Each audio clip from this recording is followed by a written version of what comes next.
Du jour et avec un papa. Bonjour Florent. Bonjour. Donc vous avez été très jeune, papa, 22 ans je crois. Oui, c'est ça. Donc c'est en effet très jeune, surtout aujourd'hui.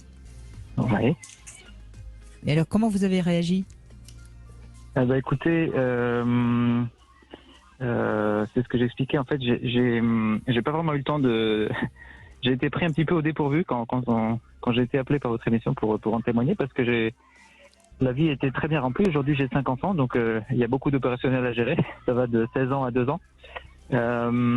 Et j'avoue que j'ai jamais eu trop le temps de me poser des questions métaphysiques ou trop mesures sur ça, parce que c'est quelque chose de finalement assez naturel, quoi. Donc vous avez 38 ans et 5 enfants, si je fais un calcul rapide. C'est ça, ouais. Oui, vous êtes largement au-dessus de la moyenne. Voilà. Et j'imagine bien que ça prend du temps. Alors en fait, ce qui m'a pris du temps, c'est que j'ai pas pu répondre spontanément comme ça, mais ce que je peux en dire, c'est que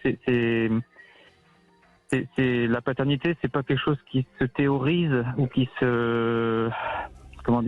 s'imagine, c'est quelque chose qui se vit très concrètement. C'est-à-dire que moi, le désir d'enfant, il était quelque part assez instinctif et il a pu être comblé très rapidement. Vous savez, je trouve Florent que vous réagissez réellement comme un homme. Enfin, vous voyez, vous dites on agit, voilà, et puis on se pose pas de questions. C'est assez sain quelque part, votre réaction, même si certains pourraient la trouver justement très masculine. Non, vous souriez, Ugren. Oui, parce que je trouve que c'est la façon dont il le dit, c'est quelqu'un qu'on dirait qui est tout à fait capable de s'adapter à ce qui est. Voilà, c'est comme ça. Et puis on fait avec, quoi. Il y a pas je trouve ça magnifique, cette capacité à vivre l'instant en fonction de ce qu'il est. Et puis manifestement ça lui va. Et 5 enfants, c'est quand même une grosse charge. Moi j'en ai 3. Je sais pas si j'aurais pu avec 5, mais bon. Mais en fait, je veux dire, c'est les enfants qui m'apprennent aussi. Enfin, c'est les enfants qui nous apprennent. Et après, le désir d'enfant, il s'est modifié pour les enfants d'après. Par contre, pour ceux qui sont venus après, la petite dernière est venue 6 ans après le petit quatrième. Et là, il y avait un désir d'enfant qui était tout à fait différent, qui était probablement plus mature. Et puis une joie très particulière de revenir dans les couches, de revenir dans la tendresse du tout petit bébé, etc. Et puis ce que je voulais dire aussi, c'est que la paternité, je peux la vivre parce qu'il y a une altérité en face, parce qu'il y a la maternité. En fait, moi, ma paternité, j'ai pu la comprendre parce qu'en face, il y avait la maternité. J'ai pu comprendre quel était mon rôle, qui était de pousser vers le dehors, la liberté, vers la confiance en soi. Alors que la maman, ça va être plus la protection, la tendresse, etc. Il y a une tendresse paternelle aussi, évidemment. Mais voilà. Oui, mais vous remplissez des rôles complémentaires. Ouais. Tous les deux, vous remplissez vos rôles complémentaires et ça fait plaisir à entendre parce on peut penser que c'est une famille nombreuse mais qui va bien. Bravo. C'est tout pour. J'avais une question pour votre invité. Allez-y, bien sûr. Si vous me permettez. Est-ce que avant d'orienter des couples vers des FIV, qui sont quand même des expériences très lourdes, quoi, vous sembliez le dire vous-même, et qui oui, parfois peuvent conduire des couples à la rupture, malheureusement. Est-ce que vous proposez des choses moins intrusives, comme les naprotechnologies, alors qui sont peut-être moins rentables? Alors on va aborder ce sujet. On va aborder ce sujet important, Florent, qui est actuel en plus.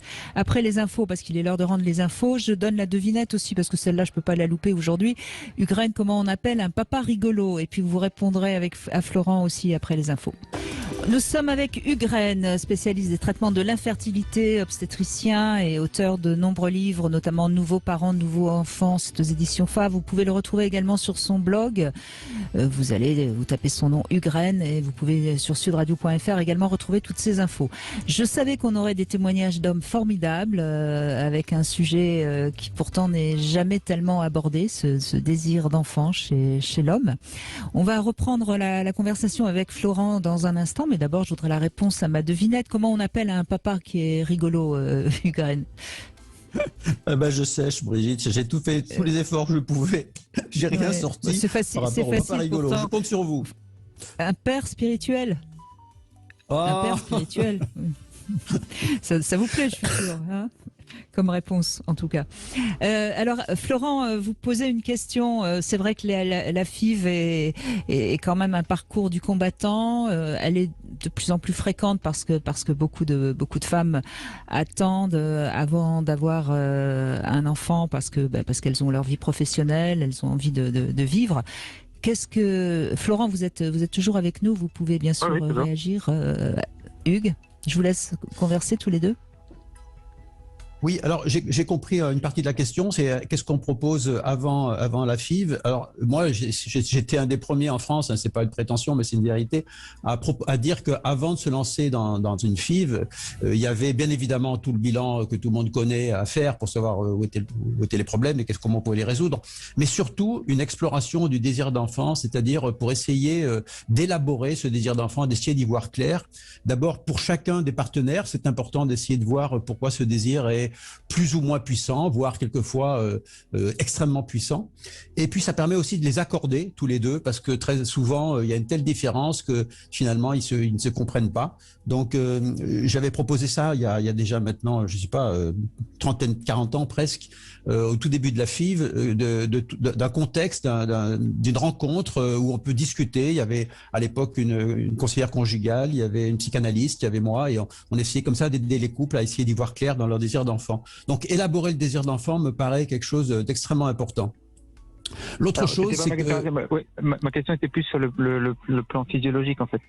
Le désir d'enfant, de toute façon, ça reste quelque chose, je pense, c'est toujours intéressant de faire de la psychologie là-dessus. Ma question, c'était sur l'aspect physiologique. Est-ce que vous envoyez ces couples-là vers les naprotechnologies, qui sont en fait des gens spécialistes qui peuvent voir à quel moment la fertilité est la meilleure, etc. Alors après, je sais que c'est pas forcément évident parce que la FIV et la PMA, il y a une histoire d'argent derrière.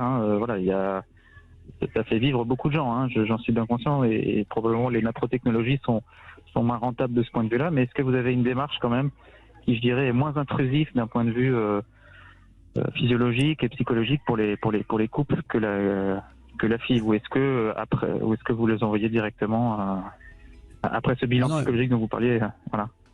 Non, mais le bilan psychologique, de toute façon, la plupart n'en veulent pas. Hein, donc, il faut être très clair. C'est-à-dire qu'ils viennent avec un désir, on veut un enfant, point barre. Le reste, c'est très difficile de leur dire qu'il y a vraiment une réflexion à avoir. Après, non, moi, j'ai pas utilisé ces techniques dont vous parlez, mais on leur donne quand même, on essaie de contrôler qu'au niveau de l'information qu'ils ont par rapport à la façon dont se fait la reproduction, ils ont quand même les bases et qu'ils savent quand est-ce qu'il faut avoir des rapports. Après, si on programme trop les rapports, on tombe dans quelque chose qui est très compliqué encore par rapport à la sexualité, donc c'est pas une bonne chose. De plus en plus, on essaie vraiment de laisser la liberté, mais avec quand même des conseils, un encadrement de conseils pour que ils aient pas juste des rapports avant les règles ou après les règles, quoi, quand même, par principe, quoi, qu'ils sachent un petit peu quand a lieu la fertilité. Et les femmes ont d'ailleurs la capacité de contrôler leur glaire cervicale éventuellement, ça c'est si elles le veulent et si elles se le souhaitent, mais le plus souvent ils ont pas besoin de tout ça le plus souvent. Oui, ils savent pas que ça existe. Oui, mais je crois que Florent touche quand même un point essentiel, Ugraine, parce que on voit bien que pour beaucoup de gens, quand ils ont recours au FIV, et ça, ce sont différents gynécos qui me l'ont dit, donc je pense qu'on peut faire confiance. C'est souvent des couples qui sont ensemble depuis assez longtemps, on va dire au moins 5 ans. C'est des couples qui travaillent souvent beaucoup, qui sont occupés et qui font très peu l'amour.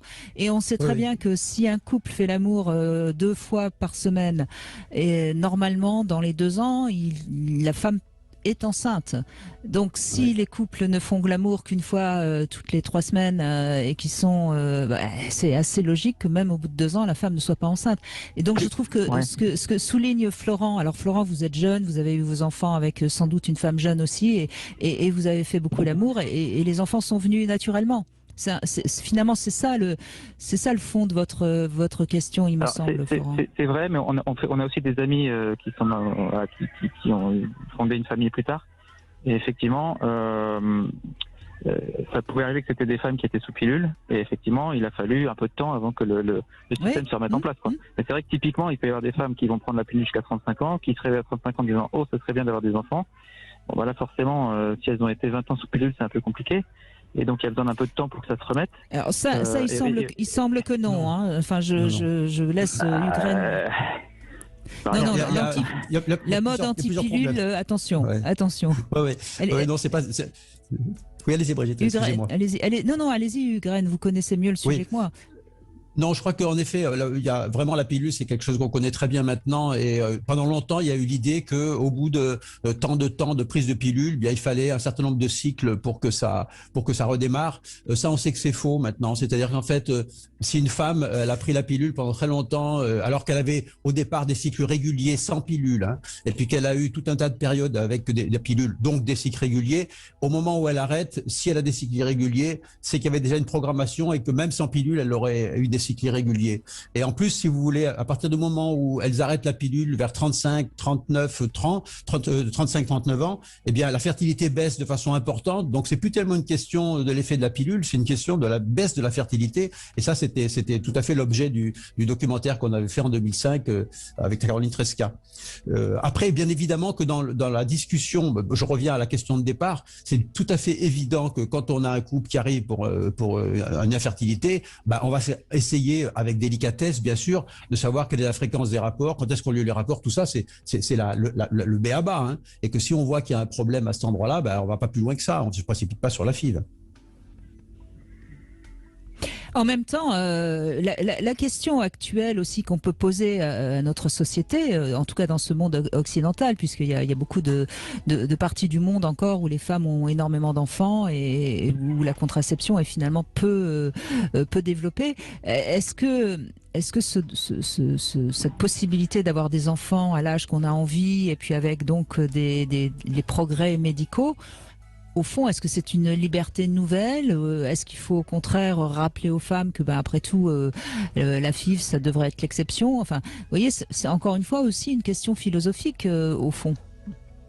Oui, ça pose une question philosophique sur la spontanéité de la vie, quoi. Oui, sur le caractère spontané de la vie. Parce que c'est vrai que ça coûte cher à la société, les FIV, mais en même temps, c'est une liberté qu'on autorise aux couples d'avoir des enfants quand ils ont envie. Enfin, vous voyez, Florent, sincèrement, j'ai pas un avis tranché sur la question. C'est déjà bien que vous posiez la question. Ouais. Oui, mais c'est une vraie question de société, de toute façon. Hugues, quel serait votre avis? Enfin, si vous avez travaillé sur les traitements infertiles, c'est que vous êtes pour aider les femmes à avoir des enfants, je suppose. Eh ben, écoutez, j'ai fait un cheminement quand même depuis le début où on s'est lancé dans la FIV et aujourd'hui, je pense plus tout à fait pareil. C'est-à-dire que je pense qu'en effet, à force de vouloir dépasser la physiologie, se débrouiller pour avoir un enfant quand on veut, comme on veut, à tout moment, il y a un moment où ça devient, je m'excuse le terme, je vais être un peu violent, mais un peu capricieux et en même temps pas capricieux parce que le désir est tellement sincère et tellement fort que je le comprends, mais il y a un moment où on peut pas comme ça braver les lois de la physiologie sans arrêt, sans prendre des risques et c'est ce qu'on est en train de faire. Et puis d'autre part, je voudrais quand même rappeler quelque chose, même si c'est pas encore au goût du jour, et c'est que il n'y a pas de droit à l'enfant. Hein. C'est un problème qui a été débattu entre le Sénat et le Parlement pendant un moment et où ils ont discuté et où finalement le terme a été enlevé pour pas déplaire. Mais il n'y a pas de droit sur une personne, ça n'existe pas. On a le désir d'enfant, on essaie de faire mettre en route cet enfant, mais il n'y a pas de droit. Hein. Ça, c'est quelque chose pour moi qui est fondamental à comprendre et que il faut peut-être faire quelquefois avec ce que la vie propose et quelquefois on aura un enfant, quelquefois on n'en aura pas et ça n'empêchera pas de vivre et d'épanouir sa vie autrement. Vous savez, si on regardait les résultats de la FIV en termes vraiment scientifiques, on a passé son temps à dire que le résultat positif, c'est quand il y avait un enfant vivant. Ça paraît logique. Seulement quand derrière ça, l'enfant il est abandonné ou bien le couple s'est séparé et que c'est quelquefois des catastrophes humaines, on peut se demander si c'est vraiment un résultat positif. Donc j'allais dire qu'il faudrait regarder les choses de façon un peu plus globale que simplement, voilà, j'ai tant de couples qui sont venus pour faire une FIV et il y en a tant qui sont partis avec un enfant. C'est un peu simpliste comme perception des choses quand on a fait un certain nombre de dizaines d'années de consultations en infertilité. D'autant qu'on sait que le résultat est assez faible. Hein. Sur 100 couples qui vont pratiquer des FIV, il n'y a pas 70 résultats. Hein. Je sais plus exactement le chiffre, mais c'est assez faible. Hein. C'est moins de 50% en tout cas. C'est-à-dire qu'avec les techniques qui sont en train de se développer de plus en plus, on arrive à pratiquement tout faire. Hein. C'est-à-dire que si vous n'avez pas vos ovocytes, on prend celle d'une autre, etc. On ne va pas retomber sur la discussion de la GPA de la dernière fois, parce que là, ça devient carrément psychiatrique. Hein. On est dans une psychiatrie totale actuellement avec la PMA. Mais en effet, les techniques sont tellement là pour essayer de pousser au bout les choses qu'on arrive à des absurdités. Donc je crois qu'il va falloir aussi revenir à quelque chose qui est un peu de l'ordre de la physiologie, et comme vous le disiez, les filles, ça coûte horriblement cher. Est-ce que nous sommes capables de nous payer ça? Ça c'est pas dit avec les périodes que nous vivons. Donc je crois qu'il y a vraiment un problème à voir dans son ensemble, et je suis un des plus grands défenseurs pour la douleur que représente l'absence d'enfants chez une femme. Je suis un des plus grands défenseurs de ces femmes-là, en disant oui, c'est une douleur immense, il faut s'occuper de cette douleur. Pas forcément de la façon dont elles le souhaitent, mais les accompagner pour qu'une élaboration se fasse, que quelque chose se construise et qu'on aille vers la meilleure solution au sens large de ce terme. Mais l'enfant n'est pas un produit de consommation courante, je suis désolé. L'enfant n'est pas un produit de consommation courante. Bon, Florent, vous avez ouvert un débat. Hein. C'est très important de le dire et de le rappeler, c'est vrai. Merci beaucoup. Oui. Je vous en prie, merci à vous, Florent.